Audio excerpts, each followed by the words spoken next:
এখন সুপ্পুর তো গ্রেপ্তারের দাবি উঠেছে। সুপ্পু কইতেছে তারে কে গ্রেপ্তার করে? সংবিধানের 51 ধারা আছে না, শুনেন।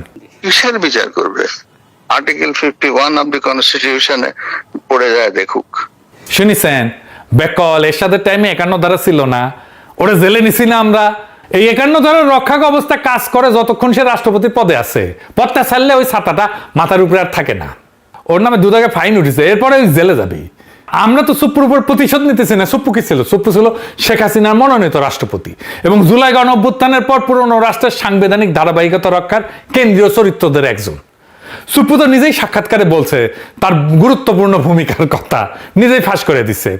তার বক্তব্য অনুযায়ী 5 আগস্টের পর 3 বাহিনীর প্রধান এবং বিএনপির নেতারা তাকে সাংবিধানিক ধারাবাহিকতা রক্ষায় সহায়তা করছে, বলছে না? 3 বাহিনীর প্রধান তাকে বলছে যে তিনি সশস্ত্র বাহিনীর সর্বাধিনায়ক। তার পরাজয় মানে সশস্ত্র বাহিনীর পরাজয়। সে এই কথাটা বলছে পুরনো সংবিধানের অধীনে নতুন সরকার গঠনের ন্যায্যতা হিসেবে। এই বক্তব্যের রাজনৈতিক তাৎপর্য কিন্তু ভয়াবহ। 5 আগস্ট জনগণ শেখ হাসিনার শাসনের বৈধতা ভেঙে দিছে। জনগণ তখন শুধু একটা সরকার সরায়নি, তারা রাষ্ট্রের প্রচলিত ক্ষমতা ব্যবস্থার বিরুদ্ধে নিজেদের সার্বভৌম ক্ষমতা হাজির করছে। সার্বভৌম ক্ষমতা, সেটা সবার উপরে, সংবিধানের উপরে, রাষ্ট্রের উপরে। অথচ সেই মুহূর্তে জনগণের শক্তিকে নতুন রাষ্ট্র গড়ার পথে নেওয়ার বদলে রাষ্ট্রপতি 3 বাহিনীর নেতৃত্বে পুরনো রাষ্ট্রযন্ত্র এবং বড় রাজনৈতিক দল বিএনপি মিলে সাংবিধানিক ধারাবাহিকতা রক্ষাকে প্রধান কাজ বানাইছে। সাংবিধানিক ধারাবাহিকতা কথাটা শুনতে খুব নিরীহ লাগে, খুব মজা লাগে, খুব সুন্দর লাগে, খুব শুদ্ধ লাগে। বাস্তবে এটার অর্থ ছিল শেখ হাসিনা চলে গেলেও যেন শেখ হাসিনাকে, যে ব্যবস্থা শেখ হাসিনাকে বানাইছে সেই রাষ্ট্র ব্যবস্থা যেন অক্ষত থাকে। জনগণ শাসক সরাইতে পারবে কিন্তু রাষ্ট্রের ভিত্তি বদলাইতে পারবে না। গণঅভ্যুত্থান সরকার বদলাবে কিন্তু ক্ষমতার উৎস হবে না। পুরনো সংবিধান, পুরনো আমলাতন্ত্র, পুরনো আদালত, পুরনো রাষ্ট্র, পুরনো নিরাপত্তা কাঠামো, পুরনো অর্থনৈতিক স্বার্থগোষ্ঠী, পুরনো বন্দোবস্ত, এরাই শেষ কথা বলবে। সুপ্পু রিজাইন করছে, আলহামদুলিল্লাহ। কিন্তু একটা কথা কই, আজকে এই যে সুপ্পু পদত্যাগ করলো, সে তো হাসিনা পলানোর পর 2 বছর ধরে ওই চেয়ারে বসেছিল। 1 দিন না, 2 দিন না, 2টা বছর। জুলাইয়ের পর গোটা দেশ চাইছে সে যাক, যায় নাই। কেন যায় নাই? কারণ তারে কেউ ধরে রাখছিল। একটা হাত ওই চেয়ারের নিচে ছিল, ওর মাথার উপরে ছিল ছাতা হইয়া। আজকে সুপ্পু নাই, কিন্তু হাতটা এবং ছাতাটা আছে, ওই জায়গাতেই বসা। আজকের এপিসোড সুপ্পুকে নিয়ে না, সুপ্পুর পদত্যাগ পত্রে যা লেখা নাই, আজকের এপিসোড সেটা নিয়ে। আসেন আল্লাহর নামে শুরু করি। হাসিনার গু একদিন আমরা মাথায় নিয়ে ঘুরেছি, ঘুরতে আমাদের বাধ্য করা হয়েছে। সুপ্পুকে সরানো যায় নাই। কার কারণে? বিএনপির কারণে। এটা কোনো গোপন কথা না, এটা আমি বহুবার বলছি আর আজকে আবার বলতেছি। এখন বিবিসি কইতেছে বিএনপিতে স্বস্তি ফিরছে। বাহ! তো অস্বস্তিটা বিএনপি নিজে ইচ্ছা করে তো রেখে দিছিল। নিজের পায়ে নিজে কুড়াল মাইরা 2 বছর ধরে কুড়াল সরায় কইতেছে আহ কি শান্তি। সুপ্পু থাকাতে কি মহা উপকারটা হয়েছে বিএনপির? বিএনপি কইতে পারবে? পারবে না, আমি শিওর। আমার বগুড়া একটা প্রবাদ আছে, সেই নিকাই বসলো কালিয়ানা জ্ঞান জ্ঞান করলো। বিএনপি সেই সুপ্পুরাই সরাইলো কালিয়ানা জ্ঞান জ্ঞান করে আর কি। আমরা কি চাইছিলাম? আমরা তো খালেদা জিয়াকে প্রেসিডেন্ট বানাতে চাইছিলাম। আমি একটা এপিসোডও করছিলাম, উনি বঙ্গভবনে থাকলে ওইভাবে ইনফেকশনটা হয়তো হইতো না। আমরা প্রেসিডেন্ট হইলে ওনারা ভালো টেক কেয়ার করতে পারতাম। আমি তারেক রহমানকে সরাসরি জিজ্ঞাসিলাম কেন সুপ্পুরে রাখতে চান। উনি কইছিলেন উনার মনে হয় সুপ্পুকে সরাইলে উনার দেশে ফেরাটা বাধাগ্রস্ত। আমারও কইছিল আপনিও তো দেশে ফিরতে চান, আপনার দেশে ফেরাটাও বাধাগ্রস্ত, আমার তো এখনো বাধাগ্রস্ত আছে। এখন হিসাবটা মিলান, তারেক রহমান দেশে আসছে 7 মাস হয়ে গেল, উনার দল সরকারে, উনি প্রধানমন্ত্রী, তারপরে সুপ্পু বহাল তবিয়তে বসা ছিল। আর এখন খেপে কান। এখন খেপছে কারণ সুপ্পু কাটাল রানীর সাথে কথা কইছে বলে। বিএনপির ধারণা ছিল সুপ্পু কাটাল রানীর সাথে কথা বলে না, সে হাসিনাকে ফিরে আনার কোনো সিস্টেম করে না, আজিব বাত। কিন্তু সুপ্পুরে কেন রাখার জন্য মরিয়া হয়েছিল বিএনপি, আসেন সেই গল্পটা এটা শুনে দেখি। আমরা যখন সুপ্পুরে সরানোর জন্য চাপ দিতেছি, ওয়াকার তখন বুঝে ফেলছে এর পরের চাপটা ওর উপরে আসবে। সে তখন করলো কি, 2 দিকে 2 কথা কইল। একটা কথা আগে কয়ে রাখি, এখন যা কইতেছি এটা ওয়াকারের হুবহু কথা না, এটা আমার ভাষার সারমর্ম আর কি। বার্তাটা সে কোন দিকে কি দিছিল সেটা কইতেছি। বিএনপির এসে বোঝাইলো সুপ্পুরে সরাইতে চায় ওরা যেন ইউনূসের শাসন লম্বা হয়। আপনারা কিন্তু ক্ষমতা আসতে পারবেন না, দেখতেছেন না যত দিন যাইতেছে আপনাদের বদনাম হইতেছে, বদনাম বাড়তেছে। ইলেকশন যত দেরি হবে আপনাদের তত কালে খবর আছে। আর জামাতকে যে বুঝাইলো আপনারা এত তাড়াতাড়ি নির্বাচন চান না হুজুর, যত দেরিতে হয় ততই ভালো। আর ইমেজটা ধরে রাখেন আপনাদের সৎ মানুষের দল হিসাবে। ইলেকশনের আগে মাফিয়াদের টাকা পয়সা আসবে, অনেকে নিয়ে আসবে, কিন্তু ওইসব নেবেন না, হ্যাঁ, আল্লাহর বাস্তে। আন্ডারওয়ার্ল্ডে যে সমস্ত কানেকশন আছে না, ওই যে সাজ্জাদ শিবিরের নাসির টাসির এগুলো আছে না চট্টগ্রামে, ওগুলো রাখবেন না গলে। আর অমুক তমুকের নামে বহুত বদনাম, ওদের নমিনেশন দিয়েন না। মানে বুঝছেন খেলাটা? বিএনপি কয় আগে ইলেকশন নেন, আর জামাতে কয় ইলেকশন পিছান। পুরো ইলেকশনটা ওয়াকার এইভাবে খেলে দিছে। জামাত আন্ডারওয়ার্ল্ড থেকে দূরে সরে গেছে, আর উদাম কেলানি খাইছে বিএনপির ইলেকশনের আগে। ফলাফল কি হয়েছে? বিএনপি 209টা সিট, আর জামাত এনসিপি মিলে তো 70টার কম আর কি। কিন্তু একটা জিনিস খেয়াল করেন, ভোট কিন্তু কম পায় না এই জামাত আর এনসিপি। জামাত এনসিপি মিলে ভোট পেয়েছে 38%। 38% ভোট নিয়ে সিট পেয়েছে 70-এর নিচে। এটা আসল কথা। ইলেকশনের আগে যে হাইপটা উঠছিল জামাত এনসিপির, ওরকম হাইপ তোলা অবিশ্বাস্য। ভোটও পাইছে, কিন্তু ভোটটা আসনে কনভার্ট হয় নাই। বিএনপির লাভের গুড়টা পুরাই খাইছে, আর জামাত এনসিপি লাড্ডা গুড়টা। ভোট আর আসনের যে ফারাক, এটা এমনি হয় নাই। টাইমিংটা কে ঠিক করে দিছিল সে কথা মনে করেন শিলং সালাউদ্দিন নিজেই কইছে, এই বাহানায় যদি নির্বাচনটা না দেয় সে ভয়ে আমরা তাড়াহুড়া করে জুলাই সাইন করেছি। শুনেন আবার, আমাদের একটা তাগাদা ছিল যে এরা সংস্কারের বাহানায় যদি নির্বাচনটা না হতে দেয়, সেজন্য আমরা সবকিছুতে আপোষ করে জুলাই জাতীয় সনদেও স্বাক্ষর করেছি। আমরা একত্রিত হয়েছি, সমঝোতা হয়েছে, এবং নির্বাচনের স্বার্থে আমরা অনেক কথা বলি নাই। শুনিছেন? হ্যাঁ, শুনছি জামাত নাকি ওয়াকার সাহেবরে খুব ভালো পায়। হ্যাঁ, বুঝছাও কেন ভালো পায়? এটা জিগেলে কয় কি, ওয়াকার সাহেব 5 ওয়াক্ত নামাজ পড়ে। হ্যাঁ, মাশাআল্লাহ। তো হাসিনারে তো তাহলে ডাবল ভালো পাওয়ার কথা জামাতের। হাসিনা তো তাহাজ্জুদও পড়তো 5 ওয়াক্তর উপরে। হ্যাঁ, এখন কইতে পারেন যে দাদা আপনি ওয়াকারের উপরে কেন বিলা? আমি আগে অনেকবার কইছি, আবারও কই। অনেকে করার চেষ্টা করে, ওয়াকার তার লেসপেন্সারদেরকে লাগিয়ে দিছে এটা বলার জন্য যে বিপ্লব তো বিজয় হয়েছে ওয়াকারের কারণে, তাছাড়া তো এটা খবর ছিল। হ্যাঁ, ওই যারা কয় ওরা মাঠে ছিল না, গুলির সামনে বুক পাইতে দেয় নাই। জনগণের শক্তি, বিপ্লবের শক্তি, এটা ওরা বোঝেও না, মাপতেও পারে না। কি অবস্থা হয়েছিল?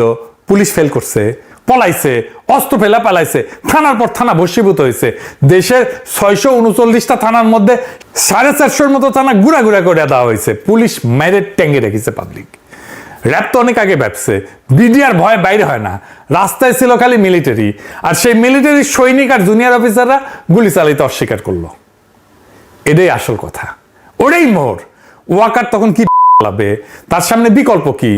সে গিয়া কইছে আপা ভাগেন। যেই মুহূর্তে সৈনিকেরা গুলি করতে অস্বীকার করছে, সেই মুহূর্তে হাসিনার পরাজয়, ও লাস্ট ডিফেন্স ভাঙ্গা পড়ছে। আর যদি সৈনিক আর জুনিয়র অফিসাররা গুলি চালানো অব্যাহত রাখতো, তাইলে ক্যান্টনমেন্টগুলো থানার মতো তামাতামা হয়ে যেত। ওয়াকারের বিন্দু মাত্র ক্রেডিট নেই। ক্রেডিট আমি দিই সৈনিক আর জুনিয়র অফিসারদের, 100-র উপরে আরো 100% দিই। তাইলে ওয়াকার কি করছে আসলে? আসেন এবার লিস্টটা শোনেন। 1 নাম্বার, হাসিনারে পলায় যেতে দিচ্ছে। এখন কইতেছে যে হাসিনার নামে নাকি ইমিগ্রেশন আইনে মামলা হবে ইমিগ্রেশন না করে যাওয়ার জন্য। তো গেছে তো সামরিক বিমানে, ব্যবস্থাটা কে করে দিছে? ওয়াকার তো। তাহলে ওয়াকারের নামে মামলা হবে না কেন? 2 নাম্বার, আওয়ামী লীগার আর খুনি পুলিশ অফিসারদের ক্যান্টনমেন্টে আশ্রয় দিছে না? হাসাও মাহমুদ তো ধরা পড়েছিল, সে পত্রিকায় নিউজ আসছে। সে বিদেশে গেল কেমনে? জেনারেল মুজিব তার জিম্মা থেকে পালায় গেল কেমনে? 3 নাম্বার, প্রফেসর ইউনুসকে আয়নাঘর দেখতে দেয় নাই, জানেন না? 32 নম্বর ভাঙ্গা দেওয়ার পর বাধ্য হয়ে রাজি হয়েছে ডরে। বাতের রুগীর যেমন আমাবস্যার পূর্ণিমায় ব্যথা জাগে ওঠে না, তো আমাবস্যার পূর্ণিমায় ওনার আপার জন্য, আপা হাসিনার জন্য ওনার মন পোড়ায়, ব্যথা জাগে ওঠে, কিছু একটা করার জন্য হাত নিষ্পিস করে। ও সিইসি হাবিবুল্লাহ আওয়ালের সাথে দেখা করে তারা তত্ত্বাবধায়ক সরকারের প্রধান হওয়ার রিকোয়েস্ট করেছিল ওয়াকার। তার আগে গেছিল প্রধান বিচারপতির কাছে, প্রফেসর ইউনুসের টাইমে যে প্রধান বিচারপতি ছিল। আদালত কইছে, আদালতের রায় তত্ত্বাবধায়ক ব্যবস্থা ফিরে আসলে ইউনুস সরকারকে হটায় একটা তত্ত্বাবধায়ক বানায় তার প্রধান হইতে কইছিল। 5 নাম্বার, আর্মির যে অফিসারদের নামে মানবতা বিরোধী অপরাধের নামে মামলা হয়েছে, ক্যান্টনমেন্টেই রাখছে তাদেরকে। সেখান থেকে মাঝে মাঝে আসে এসি বাসে চাইপা আদালতে। 6 নাম্বার, প্রথম থেকে সে ইনক্লুসিভ ইলেকশনের কথা কয়ে আসছে। ইনক্লুসিভ মানে কি? ইনক্লুসিভ মানে আওয়ামী লীগ সহ, হাসিনা সহ নির্বাচন। এখন বিএনপির অভিযোগ হইতেছে সুপ্পু লন্ডনে গিয়ে শেখ হাসিনার সাথে কথা কইছে, তাই না? তা এখন বিএনপির মনে হয়েছে যে এমন একটা বিভীষণকে ক্ষমতার কেন্দ্র রেখা তারা নিরাপদ না, ফলে তাকে বিদায় করতে হবে। তাইলে সুপ্পুকে এই প্রথম হাসিনার সঙ্গে কথা কইছে? বিগত 5 আগস্ট থেকে আজ পর্যন্ত সুপ্পু যে বহুবার এই ধরনের তৎপরতা চালাইছে তা অনেকেই জানে। আমরা তখন সতর্ক করছিলাম, কানে দেয়নি বিএনপি। উল্টা বিএনপির একটা অংশ, ওয়াকারের ভাড়াটা বাহিনী, রামপন্থীরা, ওয়াকারের প্রতিপালক সব একসাথে নানা অপপ্রচার চালাইছে। আমরা নাকি অস্থিতিশীলতা করি, আমরা নাকি মববাজ, আমরা নাকি ইউনূস সরকারের ক্ষমতা দীর্ঘায়িত করার চক্রান্ত করি। কারণ ওরা তখন সুপ্পুকে রক্ষা করতে মরিয়া।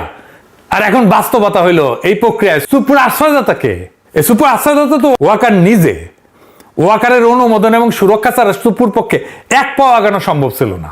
সুপ্পু নিজেই বলছে ওয়াকার এবং বিএনপি তাকে সমর্থন করছে। এখন নব্য বিএনপি সাজার চেষ্টা করার লোকদের কাছে আমার প্রশ্ন, আপনারা কেন জিজ্ঞেস করতেছেন না সুপ্পু কি আগে শেখ হাসিনার সাথে যোগাযোগ রাখছে? জেনারেল ওয়াকার রাখে নেই? জেনারেল ওয়াকার আর তার বইয়ের ফোন ফরেন্সিক করেন, বাইরে হয়ে যাবে কার কার সাথে কথা বলছে। সুপ্পুর লন্ডন সফরের ব্যবস্থা কে করে দিছে? এটা তো কেউ কাউকে অনুমোদন করতে হয়েছে, ফান্ড দিতে হয়েছে। কে করছে?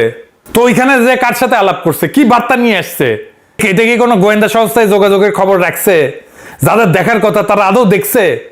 তারেক রহমানকে কি তার গোয়েন্দা সংস্থাগুলো এই বিষয়ে কোনো মেমো দিছে, কোনো ব্রিফিং করছে? ওয়াকার কি করতেছে? চোখ বন্ধ করে আছে। ওয়াকার ওইখানে থাকবে আর সুপ্পুকে সরাবে, কোনো লাভ হবে? কোনো লাভ হবে না। সুপ্পু, ওয়াকার, আওয়ামী লীগ এবং ইন্ডিয়া, এই 4 শক্তির অক্ষয় আজকে বাংলাদেশের রাজনৈতিক অস্থিরতা তৈরির মূল কারিগর।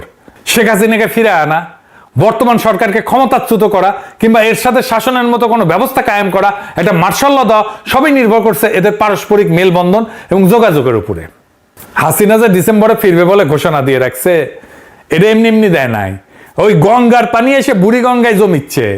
এখন বুঝতে পারছে এটা বিএনপি। বিএনপি যখন এই বন্যায় ভেসে যাবে, গঙ্গার পানির বন্যায় বুড়ি গঙ্গায় আসছে, ওই পানিতে নৌকা চালাবে আওয়ামী লীগ। বিএনপি গলে একই জায়গায় প্রত্যেকবার মারা খায়, এই সেনা প্রধানের জায়গায়। আর সুপ্পু কাণ্ড প্রমাণ করে বিএনপি নেতৃত্বের রাষ্ট্রচিন্তা কত স্থূল প্রকৃতির। দলটা সবসময় এই জায়গায় মারা খায়। ইতিহাসটা দেখেন, এরশাদ বিএনপি তারে সেনাপ্রধান বানাইছিল, তাই না?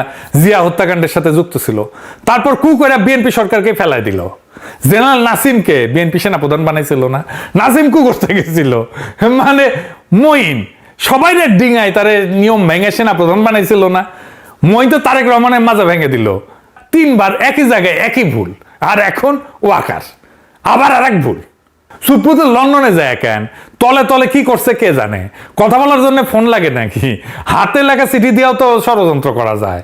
এই যে ইন্ডিয়ার রাষ্ট্রদূত এসে যে রিসিভ করলো তারে, সে যে সুপ্পুর হাতে কিছু বুঝে দেয় নাই, এটা কে জানে? এত কইলাম না, সুপ্পুর তাইলে লাগবেই। সুপ্পু ছাড়া ওদের চলেই না। সুপ্পু ভালো ছেলে, সে কাঁঠাল রানীর সাথে কথা বলে না। হ্যাঁ, দুষ্টু লোকেরা এই সমস্ত বাজে কথা বলে। হ্যাঁ, তো দুষ্টু লোকেরা এই সমস্ত বাজে কথা বলে, কান নিয়েন না। এবারে সুপ্পুর অসুখটা কি এটা একটু বুঝে দেখি, এটা আবার ইন্টারেস্টিং একটা ব্যাপার। এটা মানুষের কাজে লাগবে। মানে সুপ্পু পদত্যাগ পত্রে লিখছে তার অসুখ হচ্ছে অটোনমিক নিউরোপ্যাথি, ইংরেজিতে লিখেছে। এটা বিশাল বড় অসুখ, মাঝে মাঝে জ্ঞান হারাই ফেলে নাকি। ওই চিকিৎসা করতে যাবে, ওই বিদেশে যাবে। শোনান রিতেশ সাহেব কি কইছে। পরবর্তী পরিকল্পনা চিকিৎসা, উন্নত চিকিৎসা করা দেশে এবং বিদেশে, প্রথমে এইটা। আর স্যার এটি কি শারীরিক কারণেই পদত্যাগ করলেন স্যার, না পলিটিক্যাল কোনো? অবশ্যই অবশ্যই অবশ্যই শারীরিক কারণেই। শুনেছেন? তবে এই অসুখটা বাংলাদেশের লাখ লাখ মানুষের আছে, তার বেশিরভাগ মানুষই জানে না। যাদের ডায়াবেটিস আছে তারা একটু মন দিয়ে শোনেন, কামে দিবে। ধরেন আমাদের শরীরটা একটা গাড়ি, আর আমাদের স্নায়ুতন্ত্র, নার্ভ, এটা হইতেছে সেই গাড়ির তারের জাল আর নিয়ন্ত্রণ ব্যবস্থা। এই মস্তিষ্ক আর স্পাইনাল কর্ড এদিক দিয়ে শিরদাঁড়ার মধ্যে দিয়ে যেটা গেছে না, সেটা হইতেছে মূল কম্পিউটার। আর সারা শরীরে ছড়ানো স্নায়ুগুলো হইলো এটা লাইন। গাড়িতে 2 রকম ব্যবস্থা থাকে। এক, যেগুলো চালকের হাতে, স্টিয়ারিং ঘোরাইলে গাড়ি ঘোরে, ব্রেক চাপলে থামে, এক্সেলারেটর দিলে ছোটে। শরীরেও তেমন, হাত তুলতে চাইলে হাত ওঠে, কেটে গেলে ব্যথা টের পায়। আর 2 নম্বর আছে যেগুলো চালক শুয়েও দেখে না। যেমন ধরেন ইঞ্জিন গরম হইলে ফ্যান নিজে থেকে চালু হয়ে যায়, ব্যাটারি নিজে থেকে চার্জ হয়, তেল ঠিক মাপে ইঞ্জিনে পৌঁছায়। চালকে কিন্তু এটার কিছুই জানে না, ড্রাইভার এটা কিছুই জানে না, জানার দরকারও নাই। শরীরেও তাই। ঘুমের মধ্যেও হার্ট চলে, তো হার্টটা বন্ধ হয়ে যায় না, শ্বাস চলে, খাবার হজম হয়, রক্তচাপ ঠিক জায়গায় থাকে। এই যে স্বয়ংক্রিয় ব্যবস্থা, এটার নাম অটোনমিক নার্ভাস সিস্টেম। আর অটোনমিক নিউরোপ্যাথি মানে এই স্বয়ংক্রিয় ব্যবস্থাটা নষ্ট হয়ে গেছে।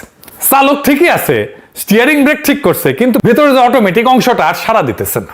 এটা উদাহরণ দিই, ধরেন আপনি যখন শুয়ে থাকেন বা বসেন বা হঠাৎ দাঁড়ায় যান, 3 অবস্থাতে আপনার রক্তচাপ মোটামুটি একই থাকে, তাই না? সুস্থ অবস্থায় কিভাবে? কারণ দাঁড়ানোর সঙ্গে সঙ্গে মাধ্যাকর্ষণের টানে রক্ত তো পায়ের দিকে নেমে যায়। ঠিক সেই মুহূর্তে এই অটোনমিক নার্ভাস সিস্টেম রক্তনালীগুলোকে চেপে ধরে, হার্টকার একটু জোরে চালায়, ফলে মাথায় রক্ত পৌঁছাইতে ঘাটতি হয় না। পুরা ব্যাপারটা ঘটে সেকেন্ডের ফ্র্যাকশনের মধ্যে, আপনি টেরও পান না। এই অটোনমিক সিস্টেমটা নষ্ট হয়ে গেলে এই কাজটা আর হয় না। রোগীর দাঁড়াইলে রক্ত পায়ে জমে যায়, রক্তচাপ পড়ে যায়, মাথায় রক্ত কমে যায়, মাথা ঘোরে, চোখে অন্ধকার দেখে, জ্ঞান হারায় ফেলে। ডাক্তারি ভাষায় এটাকে বলে অর্থোস্ট্যাটিক হাইপোটেনশন। আর মজার ব্যাপার হইল, একই রোগী শুয়ে পড়লে উল্টা রক্তচাপ বেড়ে যায়। শুধু রক্তচাপ না, আরো অনেক কিছু এলোমেলো হয়ে যায়। যেমন হার্টের রেট, হৃদস্পন্দন, এটা অস্বাভাবিকভাবে বেড়ে যায় বা কমে যায়। অল্প খেলে পেট ভরা লাগে, খাবার হজম হইতে চায় না, হাগা হইতে চায় না, কোষ্ঠকাঠিন্য হয়, আবার ডায়রিয়া হয়, প্রস্রাব ধরে রাখতে পারে না, পুটা পুটা পুটা পুটা করে প্রস্রাব পড়ে, মূত্রথলি ঠিক মতো খালি হয় না। হ্যাঁ, তারপর ওই যে আছে না নাইস অ্যান্ড অ্যাট্রাকটিভ, ওই নাইস অ্যান্ড অ্যাট্রাকটিভের কাজটা ঠিক মতো করতে পারে না। এটা কেন হয়? এটা হয় ডায়াবেটিস থেকে। সমস্ত ডায়াবেটিস রোগীদের এই নিউরোপ্যাথি হয়, এই আলটিমেটলি এই জায়গায় যায়। দীর্ঘদিন ডায়াবেটিস থাকলে রক্তনালী আর স্নায়ুর যে তারগুলা, এটা ধীরে ধীরে নষ্ট করে ফেলে। 1-2 দিনের না, বছরের পর বছর ধরে। অনেকটা তারের প্লাস্টিকের যে আবরণ আছে না, ওই আবরণ ক্ষয়ে যাওয়ার মতো, বাইরে থেকে দেখা যায় না, কিন্তু একদিনে লাইন কাজ করা বন্ধ করে দেয়। ডায়াবেটিস যত পুরনো, যত অনিয়ন্ত্রিত, স্নায়ুর ক্ষতি তত বেশি। দীর্ঘমেয়াদী ডায়াবেটিস রোগীদের একটা বড় অংশ কোনো না কোনো ধরনের এই নিউরোপ্যাথিতে আক্রান্ত। তাদের মধ্যে উল্লেখযোগ্য অংশের এই অটোনমিক ধরনটা হয়। কিডনি, হার্ট সবকিছুর উপরে ডায়াবেটিসের ছাপ ফেলে। এই সুপুর আর কিছুই হয়নি, এর ডায়াবেটিস হয়েছে, আনকন্ট্রোল ডায়াবেটিস হয়েছে। এর চিকিৎসা সবার আগে ডায়াবেটিস নিয়ন্ত্রণে আনা। এখন সে বিদেশ যাবে চিকিৎসা করতে, ডায়াবেটিস কন্ট্রোল করতে দেশের বাইরে যাওয়া লাগে নাকি রে বেকুব? ভাল শুন, বিদেশের ডাক্তারিতে কি জাদু আছে? বঙ্গভবনের ডাক্তার থাকে 24 ঘন্টা, নার্স থাকে, এত বড় জায়গা, হাঁটার জায়গা আছে, জিম আছে, বাগান আছে, আর সে নিজের ডায়াবেটিস কন্ট্রোল করতে পারে না। চিন্তা করেন, এমন একটা লোক দেশের দায়িত্ব নেয় যে কিনা নিজের খেয়াল নিজে রাখতে পারে না। আর যার ডায়াবেটিস আছে তাদের বলি, টেক কেয়ার নিজেকে করতে হয়। ডায়াবেটিস কোনো একক রোগ না, অনেকগুলো রোগের গুচ্ছ। কিন্তু এই রোগ এমন না যে আপনি ভেজিটেবল হয়ে গেছেন। দেখেন, আমার কোনো রোগ দেখতে পান? আমার মেলা রোগ আছে, যাই হোক, সেরকম কিন্তু দেখতে পাচ্ছেন পান না। এই যে আমার চোখে চশমা, চোখে অসুখ আছে না? আছে তো চশমা ছাড়া আমি তো চোখে দেখি না। কেউ কি বলে আমার চোখের রোগ আছে? কেউ বলে? আপনারা বলেন, আপনাদের অনেকে তো চশমা পড়েন, বলেন না কেন? বলেন না কারণ আমি আমার টেক কেয়ার করতে পারি। কিন্তু যদি এমন হইতো প্রত্যেক সকালে নার্স এসে আমার চোখে চশমা পরায় দেয়, মুছে দেয়, রাতে আবার খুলে দেয়, তারপরে আমি শুইতে যাই, তাইলে আপনি শেষ। যেই রোগের টেক কেয়ার আপনি নিজে করতে পারেন, সেটাতে আপনি রোগ বলে মানেনি না, কনসিডারই করেন না। তো ডায়াবেটিসও এরকম, আপনার টেক কেয়ার আপনি নিজে করতে পারলে আপনার এটা রোগী মনে হবে না। যাই হোক, ডায়াবেটিস রোগীরা এটা মাথায় রেখেন। এইবার আসেন পদত্যাগ প্রশ্নে। এই অর্থে সুপ্পুর বিচারের দাবি শুধু প্রতিশোধের দাবি না, এটা গণ অভ্যুত্থান নস্যাৎ করার রাজনৈতিক প্রক্রিয়ার বিচারের দাবি। কিন্তু একটা লোকরে ধইরা বিচার শেষ কইরা দিলে চলবে না। প্রশ্নটা লোকের না, প্রশ্নটা প্রক্রিয়ার।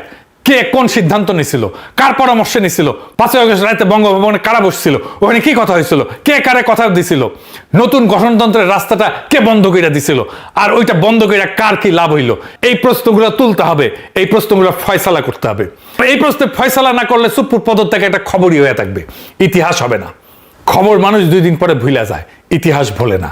আর যতদিন এই প্রশ্নগুলোর জবাব না আসতেছে, ততদিন কাঠামোটা ওইখানেই খাড়ায় আছে। কাঠামো ঠিক থাকলে খালি চরিত্র বদলায়, নাটক বদলায় না। কালকে সুপ্পুর জায়গায় আরেকজন এসে বসবে, আপনি তার নামও জানেন না, কিন্তু কাজটা হুবহু সে একই করবে। তাই ঘুরে ফিরে ওই প্রথম কথাতে আসি, সুপ্পুর রক্ষাকর্তা কে আসিল? ওয়াকার। আর সাথে কে ছিল? এইটা আমি কই নাই, সুপ্পু নিজেই কইছে। তাইলে ওয়াকারে বহাল রাখা খালি সুপ্পুরে সরাইলে কাজ হবে? হবে না। আর এই জবাবটা বিএনপি সরকারকেই দিতে হবে। নিজের ক্ষমতার নিরঙ্কুশ না করলে বিএনপি সরকার টিকবে না। কয়ে রাখলাম, ওই সেই নিকাই বসবি, খালি না ঘ্যান ঘ্যান করবি। তবে কিছুদিনের মধ্যে সুপ্পু অ্যারেস্ট হচ্ছে, জেলে যাচ্ছে, এটাও কম না। আপাতত আমাদের কাজ একটাই, মুড়ির টিন নিয়ে বসা, খেলা দেখার জন্য। পকেটে পয়সা থাকলে পপকর্ন নিয়ে বসতাম। আসেন আমরা দেখি খেলাটা চলতেছে কোন লেভেলে এবং খেলাটার ফলাফল কি হয়। এই ফলাফলটাকে জনগণের পক্ষে নিয়ে আসাই আমাদের কাজ, যেন আমরা জনগণকে আজাদ করতে পারি।